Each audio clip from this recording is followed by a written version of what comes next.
നിങ്ങളുടെ ബിസിനസിൻ്റെ ഫിലോസഫി എന്താവണം?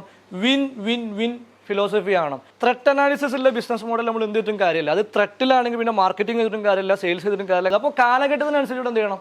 നമ്മൾ എന്ത് ചെയ്യണം? അപ്ഡേറ്റ് ചെയ്തുകൊണ്ടിരിക്കണം. നിങ്ങളെ ടീം സാറ്റിസ്ഫൈഡ് ആവാതെ നിങ്ങൾക്ക് പുറത്തുള്ള കസ്റ്റമേഴ്സിനെ ഹാപ്പി ആക്കാൻ പറ്റുമോ? ഇല്ല. അവർ മുതലാളിനോടുള്ള ദേഷ്യം എന്ത് ചെയ്യും? Greenlives Coaching and Training Solution.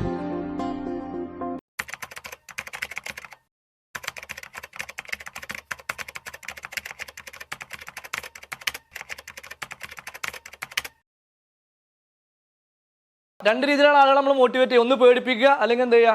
നമ്മൾ മുന്തിരികൊല കാണിച്ചു കൊടുക്കുക എന്ന് പറയും അല്ലേ? ഇത് രണ്ടും ചെയ്യേണ്ട തീരെ ചെയ്യേണ്ടതല്ല. ഇത് രണ്ടും വല്ലാതെ ചെയ്യേണ്ട ആവശ്യം ഒന്നും ഉണ്ടാവില്ല. റൈറ്റ് പീപ്പിളിനുണ്ടാവില്ല. അവർക്ക് വേണ്ട എന്താണ്? അവർക്ക് കറക്റ്റ് അവരുടെ റോള് ക്ലാരിറ്റി കൊടുത്ത് അവർ ഇന്ന വിഷനിലേക്കാണ് നമുക്ക് എത്തേണ്ടത് റൂട്ട് കാണിച്ചു കൊടുത്താൽ ഒരു റൂട്ടിലൂടെ പോകും. Because they are competent and they are right people. So first leadership and second you must have a right team. എന്നിട്ടാണ് ആക്ച്വലി എന്ത് ചെയ്യേണ്ടത്? വിഷനും മിഷനൊക്കെ ഉണ്ടാക്കേണ്ടത്. ഒരു സംരംഭകന് ബേസിക്കലി ഒരു വിഷൻ ഉണ്ടാവും. പക്ഷേ എങ്ങോട്ടാണ് പോകേണ്ടതെന്നുള്ളത് ബസ്സിൽ ആൾ കയറിയിട്ട് വേണം തീരുമാനിക്കാൻ. ഈ ടീമിനും കൂടി വെച്ചിട്ട് വേണം പ്ലാൻ ചെയ്യാൻ. പലപ്പോഴും എന്താവും? ആ സംരംഭങ്ങൾ ഇരുന്നിട്ട് എന്ത് ചെയ്യും? എനിക്ക് ബെൻസ് വേണം, BMW വേണം ഒക്കെ എഴുതി വെക്കും. ഒന്നും നടക്കൂല. കാരണം എംപ്ലോയീസിന് എന്താ ഓണ്ടർപ്രണർക്ക് BMW ഇട്ടിട്ട് അല്ല, അതുണ്ടാവും. അതുള്ള ആളാണ് സംരംഭകനാവുള്ളൂ. ഉള്ളിലൊരു പാഷനും ഇതൊന്നും ഇല്ലെങ്കിൽ അത് പക്ഷേ ഇവരെ ഉള്ളിൽ മറിഞ്ഞു കിടക്കുകയായിരിക്കും. പക്ഷേ നമ്മൾ എന്ത് ചെയ്യണം? റോഡ് മാപ്പ് ഉണ്ടാക്കുമ്പോൾ ടീമിൻ്റെ ഒപ്പം ഇരുന്നിട്ട് വേണം എന്ത് ചെയ്യാൻ? വിഷൻ പ്ലാൻ ചെയ്യാൻ. എന്നിട്ട് വേണം റൂട്ട് പ്ലാൻ ചെയ്യാൻ. ഇത് എടുക്കാൻ പോകേണ്ടതെന്നുള്ളത്. അപ്പോഴേ ഇവർ നമ്മൾ സപ്പോർട്ട് ചെയ്യുള്ളൂ. ക്ലിയർ? അപ്പോൾ നമ്മൾ എന്നിട്ട് എന്ത് ചെയ്യണം? അവരുടെ ടീമിൻ്റെ വിഷനും ടീമിൻ്റെ ഡ്രീംസും ഓണ്ടർപ്രണറുടെ പേഴ്സണൽ ഡ്രീംസും നമ്മളുടെ കമ്പനീൻ്റെ വിഷനും അലൈൻ ചെയ്യിക്കണം.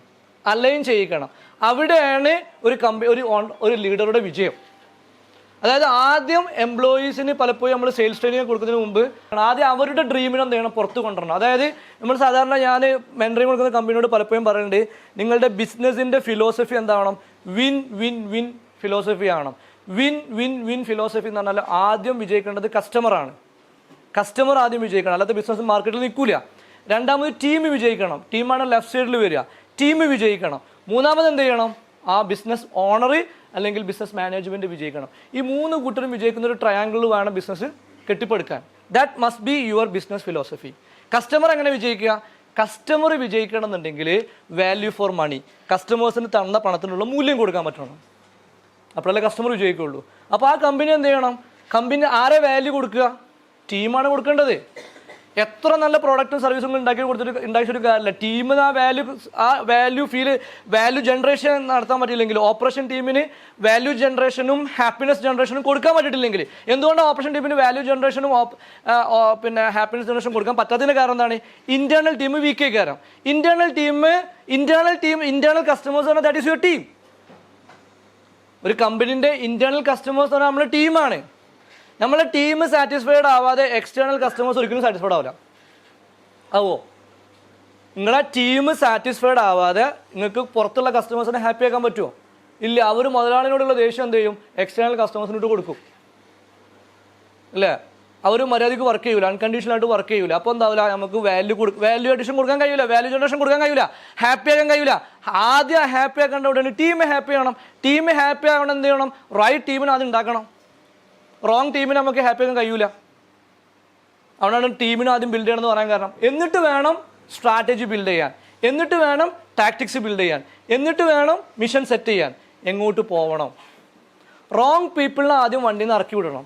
റൈറ്റ് പീപ്പിളിനെ കയറ്റിയിട്ട് വേണം ഈ ഷിപ്പ് എങ്ങോട്ടാണ് പോകണമെന്നുള്ളത് ആ ഐഡിയ ആര് കൊടുക്കണം? ഓണ്ടർപ്രണർ കൊടുക്കണം. എന്നിട്ട് ഇവരും കൂടി എന്ത് ചെയ്യണം? ആ വിഷനെ ഇവരും കൂടി ഏറ്റെടുപ്പിക്കണം. അവർ ഏറ്റെടുക്കണമെങ്കിൽ എന്ത് വേണം? അവർക്കും കമ്പനിയിൽ നിന്ന് കുറേ കാര്യങ്ങൾ എക്സ്പെക്ടേഷൻ ഉണ്ടാവും. അത് കമ്പനിക്ക് കൊടുക്കാൻ പറ്റണം. അതാണ് നമ്മുടെ ടീം വിജയിക്കണമെന്ന് പറയാൻ കാരണം. So that's A third point. Long time vision വേണം. നാലാമത് ഞാൻ കൊടുത്ത മാർക്ക്, നാലാമത് കൊടുത്തത് ബിസിനസ് മോഡലാണ്. നാലാമത്തെ സ്റ്റെപ്പ് ബിസിനസ് മോഡലാണ്. ബിസിനസ് മോഡൽ പല ആളുകളുടെയും ബിസിനസ് മോഡൽ എന്തേക്കും? ബിസിനസ് മോഡൽ ആദ്യം നമ്മൾ ചെക്ക് ചെയ്യണം. ത്രെറ്റ് അനാലിസിസ് ഉണ്ടോ നോക്കണം. ത്രെറ്റ് അനാലിസിസ് ഉള്ള ബിസിനസ് മോഡൽ നമ്മൾ എന്ത് ചെയ്തിട്ടും കാര്യമില്ല. അത് ത്രെറ്റിലാണെങ്കിൽ പിന്നെ മാർക്കറ്റിംഗ് ചെയ്തിട്ടും കാര്യമില്ല, സെയിൽസ് ചെയ്തിട്ടും കാര്യമില്ല. കാരണം ത്രെറ്റിലാണ്. ആ ബിസിനസ് കാലഹരണപ്പെട്ടതാണ്. അത് ഔട്ട്ഡേറ്റഡ്. അപ്പോൾ ആ മോഡൽ എന്ത് ചെയ്യണം, നമ്മൾ സ്കാൻ ചെയ്യണം. പല ത്രെട്ടുകൾ വരും, ഡിസ്റപ്ഷൻ ത്രെട്ട് വരും മാർക്കറ്റിൽ. ഡിസ്റപ്ഷൻ ത്രെട്ട് പറഞ്ഞാൽ ടെക്നോളജി മാറിയാൽ മതി, ബിസിനസ് ഔട്ടായി. ഇപ്പോൾ 3G 4G വന്നപ്പോൾ എന്തായി, ഔട്ടായി.